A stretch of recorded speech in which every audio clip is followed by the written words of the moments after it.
Hi, and welcome to the Women in Cannabis panel for the Chicago Normal Virtual Health Summit.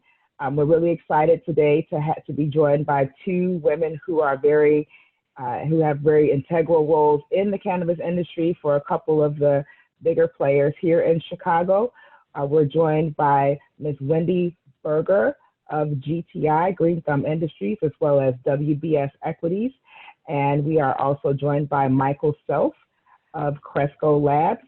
I'm very excited to be joined by these two ladies. And we're just going to talk a little bit about some of the challenges that we face as women in the cannabis industry. What are some of the good parts, the good, the bad, the ugly, and just have a real, girlfriend's chit chat. I don't know if you guys got some coffee, or we should have had wine. It would have been nice if we had like wine to have a sip. I got water and I got coffee. So we'll just have a little sip and chat.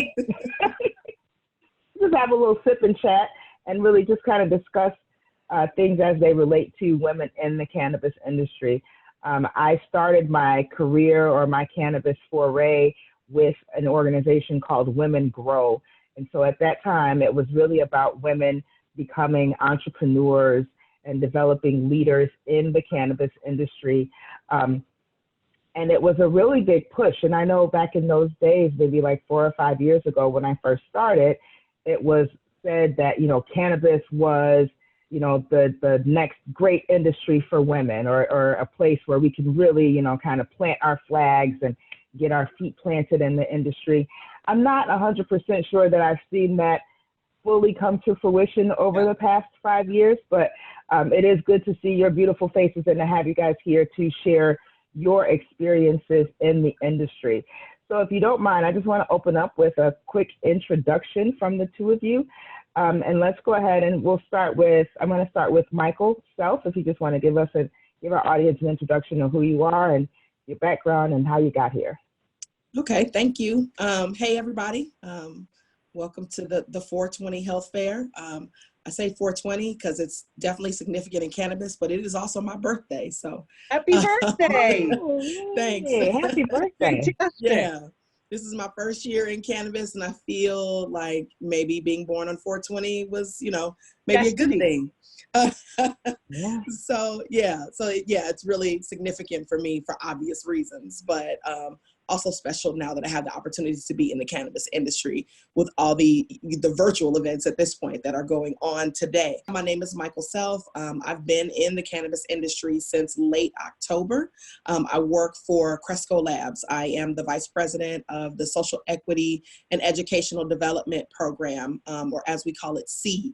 A little bit about my background. I am originally a mental health professional.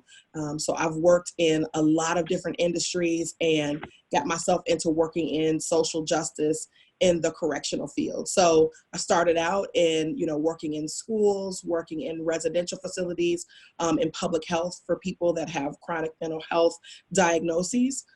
In therapy and case management. And then I moved on to homeless services. And then somehow by a lot of different coincidences, got myself in the correctional agencies.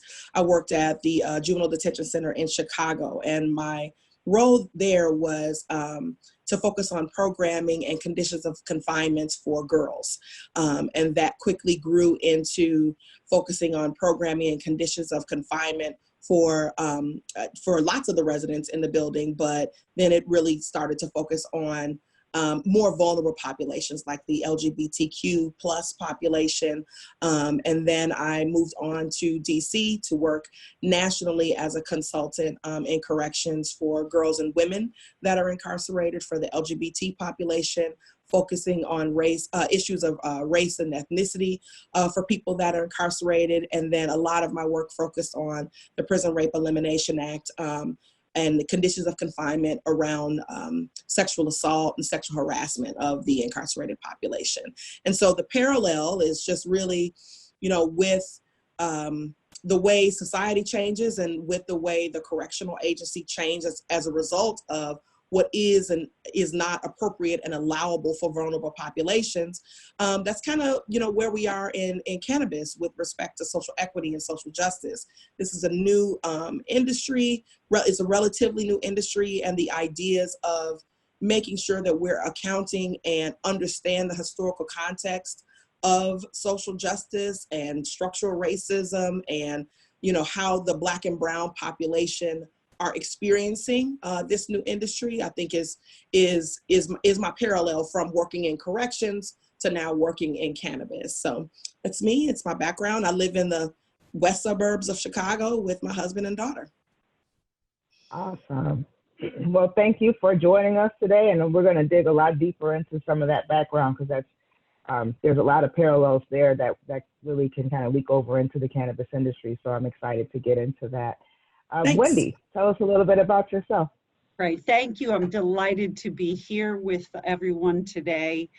A little bit about me. I am on the board of directors of Green Thumb Industries. I feel a little bit like a grandmother in this industry. I've now been in the industry for 7 years and really been, prior to that, active for about 12 years, but officially for 7 years, sit on the board of Green Thumb Industries. We are one of the largest multi-state operators in the United States.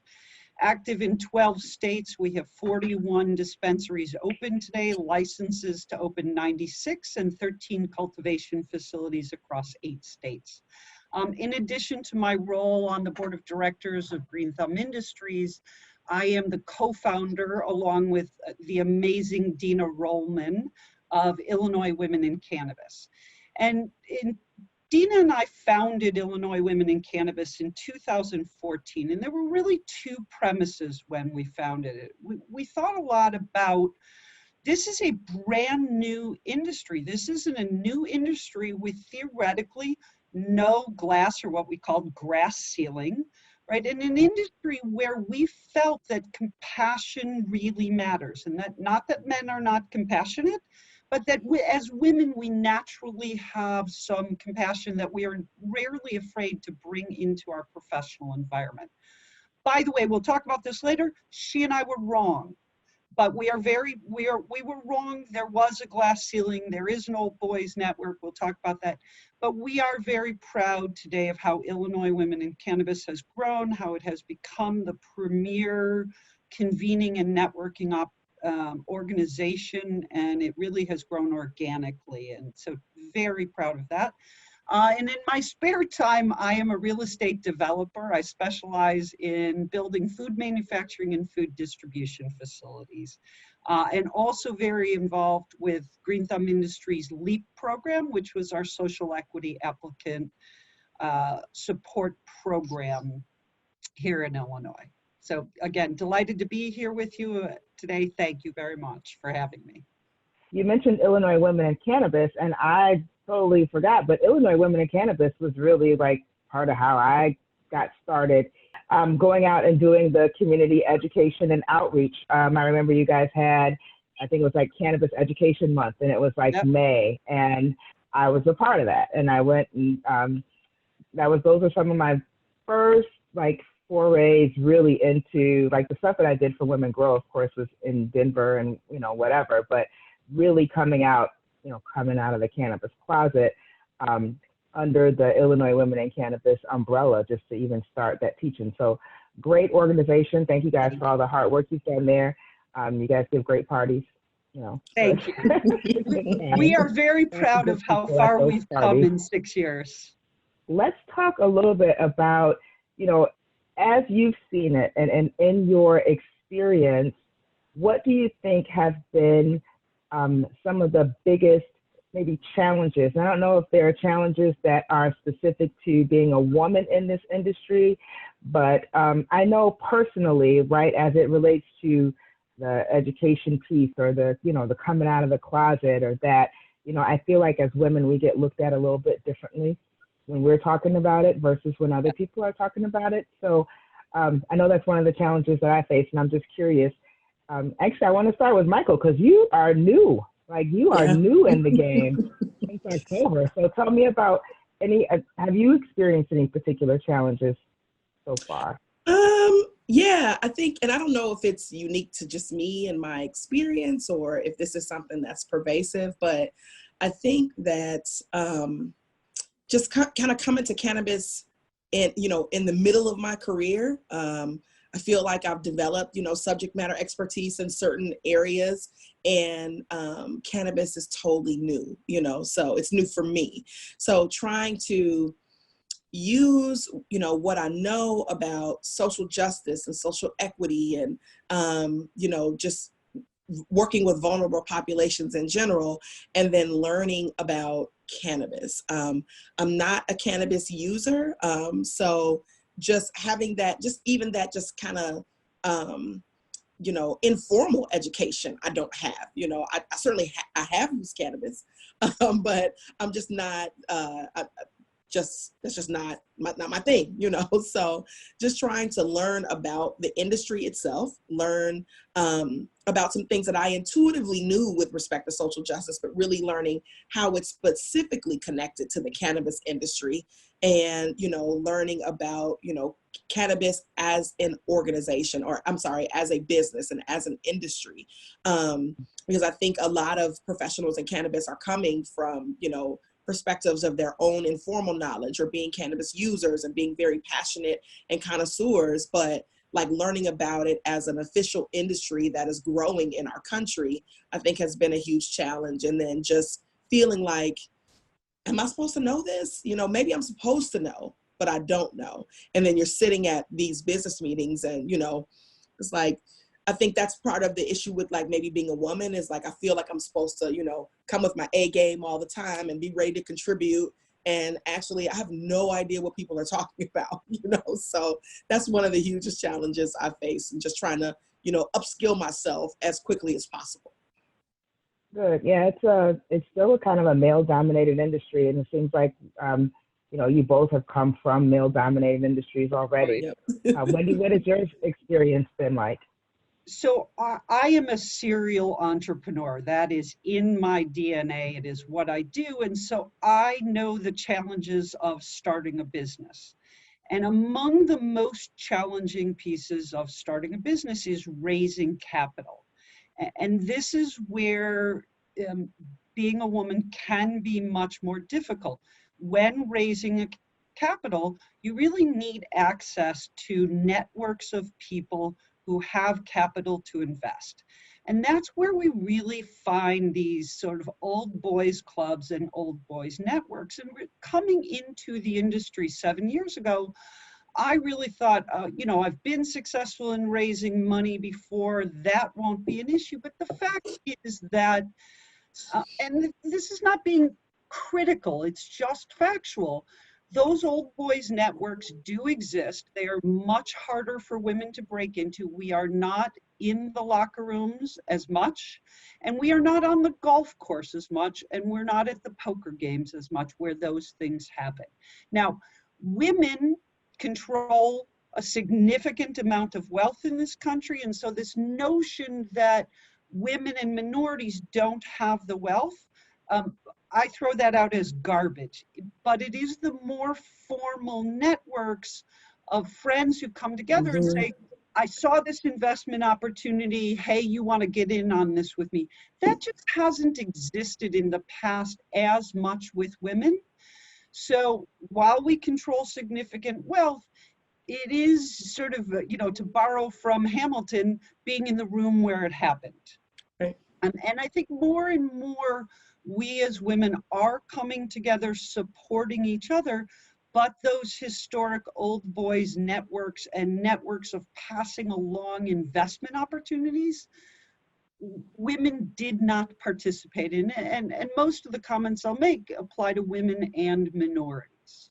And so I think what we unfortunately have in the industry is a little bit of an echo chamber environment, where people are walking into rooms where everyone looks like them, and that gives them comfort. And my view of that is it should just be the opposite. When you are an entrepreneur, you want to surround yourself with diversity of thinking. My view, diversity of thinking leads to much better decision making. But I do think that's at the core of our problem, is just traditional access. When you talk about being in the room, Wendy, you talked about being in the room where it happens. And Michael, you talked about, am I supposed to know this? I know I was kind of raised with this notion that you have to work twice as hard to get the same, or even sometimes just half as much, right? And that's just something that's kind of been ingrained. Do you find that, and either of you can speak to this, do you find that as a woman in this industry, you have to do more to prove yourself, or you have to know more to get the respect or the attention, or is that just not a thing? I think that's some of the baggage we as women bring to it, and so it becomes a self-fulfilling prophecy. What I tell young women, so I do a lot of mentoring of young women, and I say, even if you don't believe it, fake it.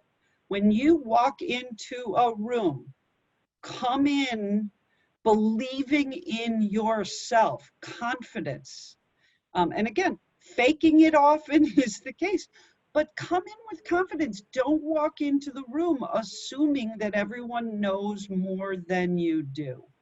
So I encourage women to be courageous, not to be afraid, and not to be defined by their past. And if that past means they don't have enough experience, you are bringing to the table your own skills and expertise, and bring them, baby.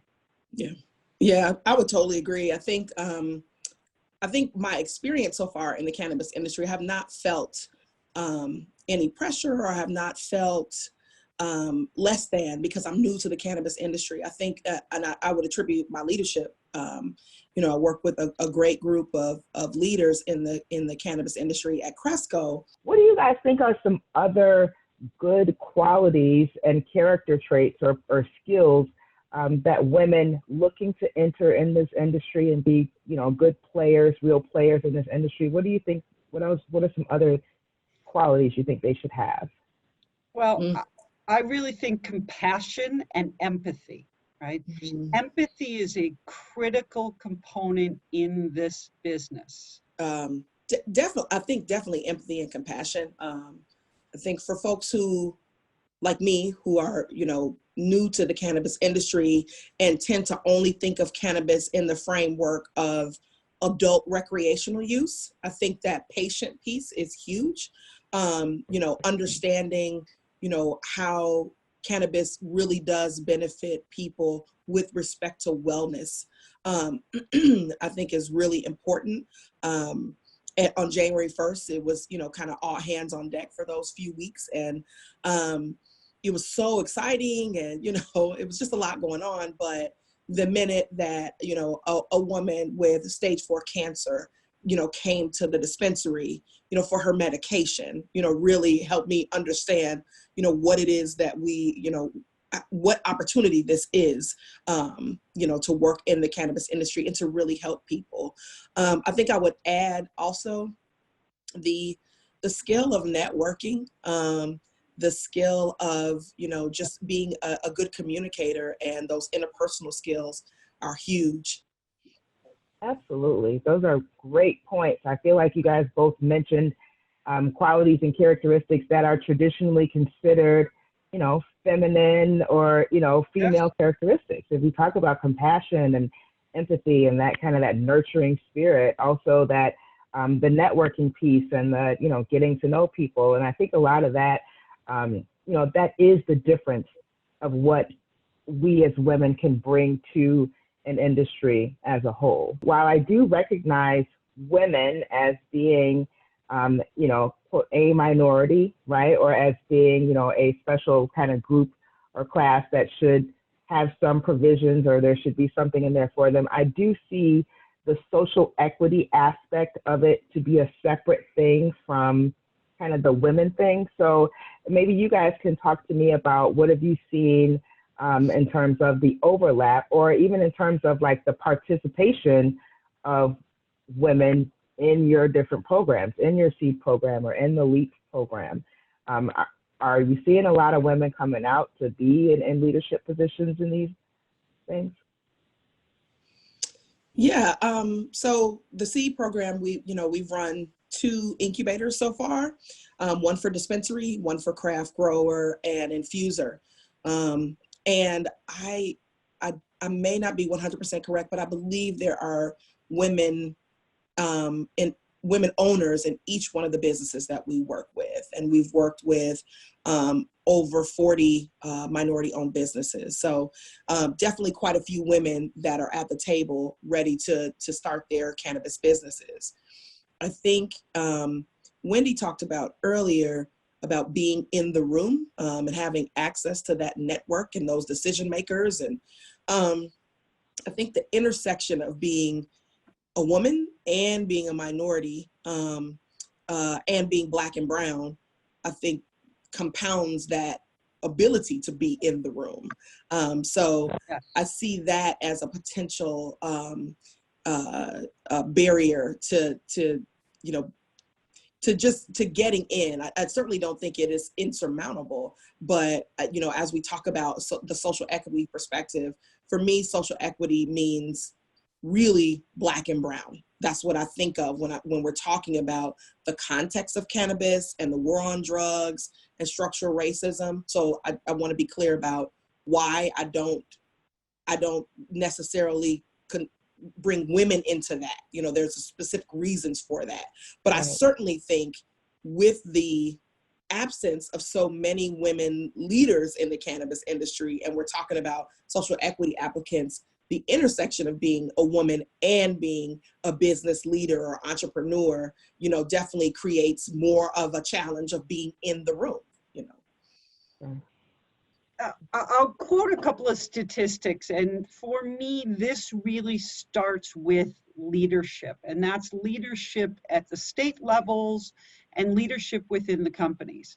In the industry, we have a problem, and everybody can acknowledge it, and state by state, there are very few minority-led and minority-owned firms. Again, let's call it we're in the bottom of the second inning or the middle of the second inning. It's not too late to fix it. Now is the time to fix it.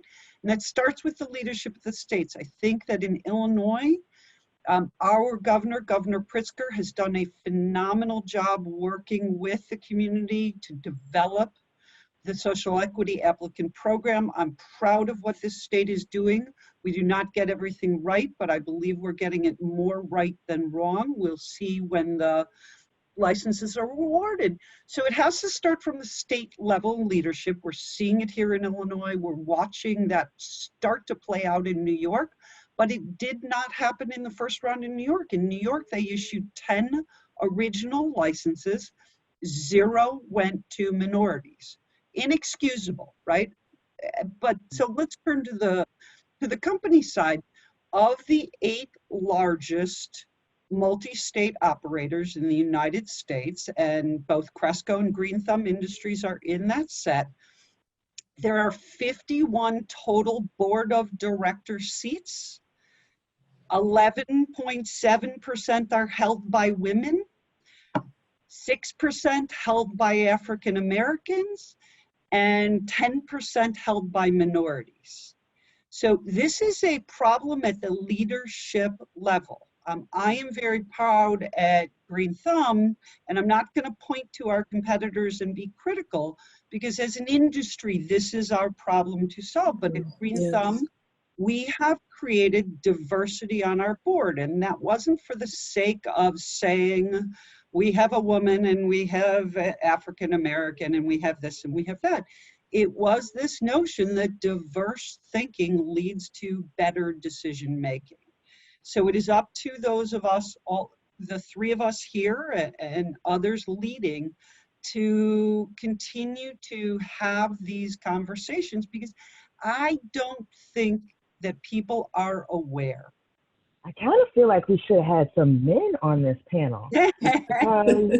It's like, I mean, this is great. Like, I'm like, amen, you're right. And we agree, and there's synergy, and clearly we know, right? But I do know that, a lot of men are tone deaf on this, right? Or they are just, like you said, they're not thinking about it at all, or they're thinking, or when it's brought up, it's not taken as seriously, or it's not really taken to heart, or a lot of times you are kind of preaching to the choir because the people that you really want to listen aren't tuning in, right? It'll be, so I kind of wish we had some men on the panel. I mean, in the discussion, just so we could, get their perspective on it and see what they think. It's hard to talk about, when we talk about like race and gender and how to kind of approach that in the workplace when you are in the minority, whether you're in the minority because you're a woman or you're in the minority because you're, an African American, or you're in like the double minority because you're an African American woman. It's hard to have those discussions, right? And a lot of times we are in these situations where it's like, I don't want to rock the boat. I don't want to seem like, and this has happened. I don't want to seem like an angry Black woman. So how do I bring that up? How do I approach that conversation? And I think that is a conversation worth having. And that's just what I was thinking about. Like, man, it'd be great if there was like a man in here, so I could be like, how should we talk to you guys? Like, how do we bring up that conversation? Because that's scary, right? Sometimes, we're happy to be in the room. We're happy to be at the table, and you don't want to be considered like, here we go talking about this woman stuff again. Or, here the girl, like, so. Yeah. Any advice for how to even bring that up? This is, off the paper, but I just curious.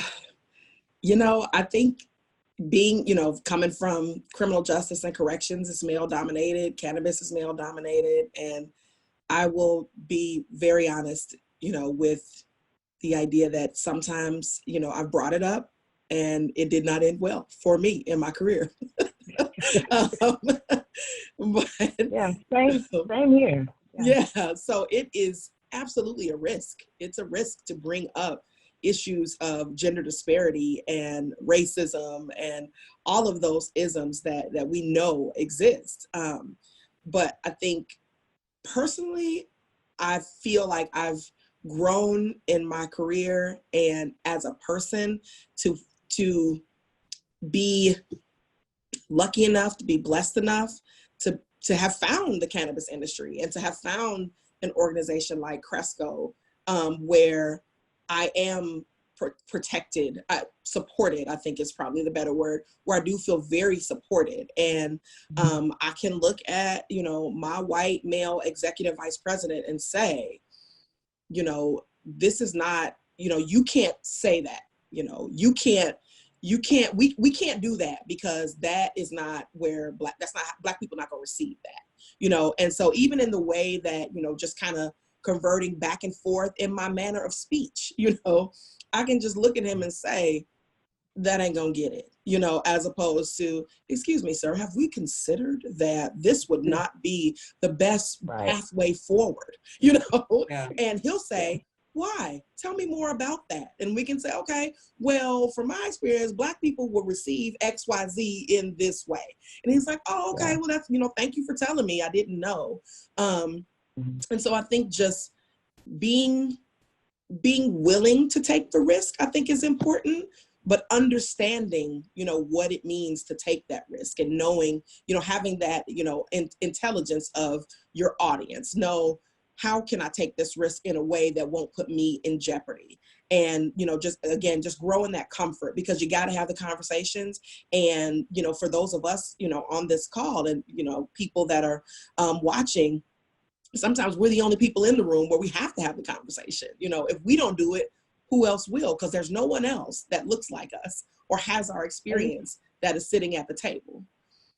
And you kind of have to be comfortable, and I'll let you speak to this, jump in too, Wendy, but we hear this a lot too, right? An assertive man, he's assertive, he's a boss, right? And an assertive woman, she's a bitch, is she PMSing or, whatever, right? And so you almost have to get to the point where you don't care, right? It's like, okay, well, I'm a bitch. So now what are we gonna do? Right. it is what it is, and it's fine. But you kind of do have to do that, and you have to go into it with all the confidence that a man would have. How crazy is that? You kind of have to put on that, like, okay, you know what? I'm going to just go in here and I'm going to have all the confidence of the most mediocre man I know, because the most mediocre man is still walking in a room like. Absolutely. Like, I Absolutely. am the man and I know things. They So, don't bring the yeah. baggage that we ourselves sometimes Yeah. disadvantage ourselves more than others. And while I can't relate to the experience for both of you, in preparation for this, I did reach out to a friend, and this is the gentleman who is co-leading this social equity applicant team that I backed and that I'm advising. And I asked him this question. And I was humbled by his answer. This is And somebody this is a with, black man. yeah, Yeah. he has an MBA in finance, great undergrad degree. He is a serial entrepreneur, and he is just a great all-around man. I mean, this is the kind of person you meet and you instantly like in every way. And he is a serial entrepreneur, and before he started his journey into the industry, he was disheartened to see at the leadership levels no one who looked like him. And if he wasn't the strong, courageous entrepreneur that he is, he might have let that deter him from Mm-hmm. getting in. And so I recognize that again, at the leadership levels, we have a responsibility to lead responsibly, and that is, it involves inclusion and making those conscious choices and measuring ourselves at how we're doing it so that we can attract people um, to come into the industry. And his fear was that he would have to take a role not commensurate with his experience because of inherent biases. And I have to believe that unfortunately his experience is the real experience. So I feel the weight of this on my shoulders. I feel the weight as a leader in this industry, that I know that my experience, had I been caught with drugs, would have been different from both of your experiences. And I'm not afraid to say that. I'm not afraid to say that I am poised to be successful in an industry that others are still in jail for doing the same thing. And I can't be afraid to say those things. And I cannot go back and change the past, but I can certainly influence the future. And I feel the weight of that in the best way, because I feel like I can contribute. I want to go in a little bit of a different direction. I would be remiss in this women in cannabis discussion if I feel like I would be remiss if I didn't just kind of get your thoughts on, as I am a mother and a wife. I have a 17-year-old, I have a 13-year-old, and a almost 12-year-old. I get kind of got to get them in order there. And so since I've been in the industry for a while, for 5 years or so, they are used to it, and they hear me talk about it all the time, like all the time. They just get sick of it. They're not interested, probably because I talk about it so much, right? But it is always kind of that, there's a level of judgment that you might get from others, as a mother in this industry, or as a mother, I'll say it, I'm a consumer. I have been for a very long time. So what have you, Michael, and then Wendy, you can talk about your experience even with the young people in your life. What do you tell your kids or your cousins and nieces and nephews about cannabis, and about, how do they feel about your involvement? Ooh, yeah, that's a tough one. Oh. In general, I come from a super liberal family. My parents and my extended family, they all know, and it's a non-issue. In fact, it's exciting. Right. For my child specifically, Yep. she's 8. So I honestly, I don't really know yet. We'll see. She knows Cresco, but she doesn't know what that means. She doesn't know what Cresco is, what the industry is. She does know that I work in social justice. She wouldn't call it that. That's simply because I've been working in social justice her whole life. So I'm sure at some point, she will learn, what it means, what cannabis is, and, that mommy works in the cannabis industry.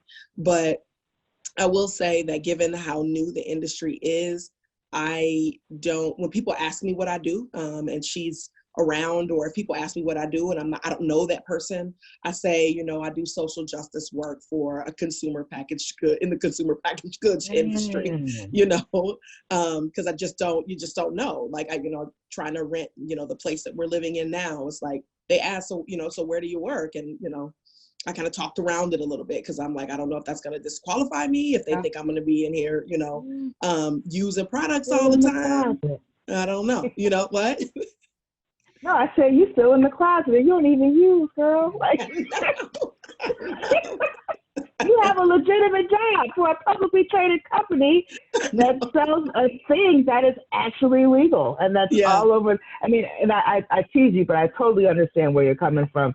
The difference for me was, though, when I started, it was just medically legal. It was totally illegal on the recreational side, and all my kids even knew about it was the bad part, right? They didn't know anything about me consuming or anything like that, prior to me like being more open about just being in the industry. But yeah, so okay, well, thank you, ladies. I think this is a good kind of wrap up point for us. I really appreciate you both just coming and being a part of this conversation. This is totally different than we were planning on doing it for the 420 Health Fair, but it's been great to at least even have this opportunity to see you guys on camera and for us to have this conversation. If you want to each of you can just give some parting words, maybe some words of encouragement or support for women who are in the industry or who want to be in the industry. Well, first of all, thank you very much. I'm delighted to be a part of this. Wish we were all together, and we will all be together very soon. So I did a TED Talk a couple of years ago, and the title of the TED Talk was Big Thinking, and Big Thinking precedes great accomplishments. So I encourage women to think big, to be courageous, not to be defined by your past, and to reach out to people and ask for help, that it is not a sign of weakness, that vulnerability does not equal weakness. Ask for help. It is not a negative. It is actually a real positive. And I guess I'd leave, the parting guidance would be, shop Rise dispensaries. We are open for business here in Illinois. We have put in place, in all seriousness, I am so proud to be a part of the 1,600 plus person team that is GTI across the United States in our 41 Rise stores. We are open for business. We are keeping our employees as safe and distanced as possible while serving our customers and our patients. And we're open on 420. Today, tomorrow, and 420. Thank you. South by Sunnyside as well. Our dispensaries are also open. And ditto everything that Wendy said about the things that, just the cannabis industry is doing, to make sure that dispensary agents are remaining safe and protected while we are providing a vital service to our patients. I think in general, regarding the topic of our conversation, I would say for people that get interested in getting into the cannabis industry, particularly if you are Black or brown, or if you are a woman, I think it is, you want to acknowledge the reality of your situation, of your situation, of the situation in which we exist, because none of us certainly caused it or created it, and do your homework. Like I said, take the advantage of this downtime right now and learn everything you can possibly learn. Reach out to people. We're all sitting at home and we have more time and more attention to be able to, to take your calls and to have conversations with you. So take that risk and reach out to people that you want to know, or that you need questions answered, or that you feel are subject matter experts.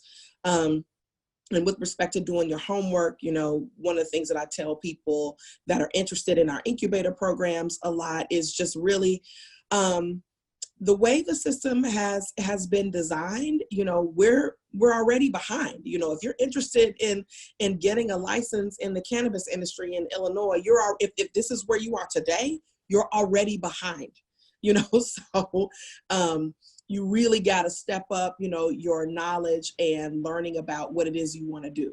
When you're trying to get into programs like LEAP and like SEED, you know, being able to say, well, I want to put a dispensary in Bronzeville is not enough. But being able to say, you know, I've networked with, you know, these, you know, community stakeholders in Bronzeville, and this is how I'm going to differentiate myself from the masses in the industry. So get all the specifics as much as possible before you start to write your application, because writing the application is where you need to be focused, not building your business. So start to build your business now. So when the state of Illinois announces more applications that are going to be released, that's all you're focused on in that moment. That's what I'll leave you with.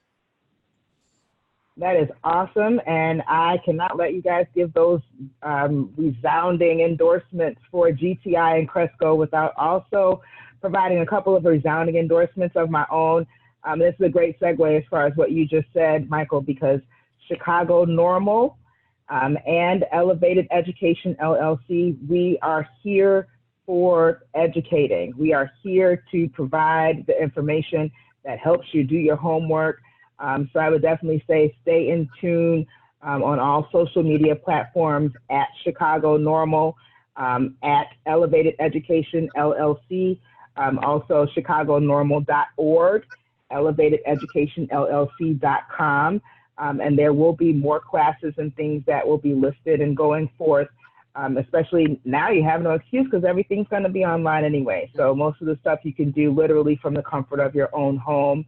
And just make sure you get connected with good organizations that are reputable and that have good reputations within the industry, and that really have, really done the work. So that would be my advice to any woman or anyone who is looking to get involved in this industry.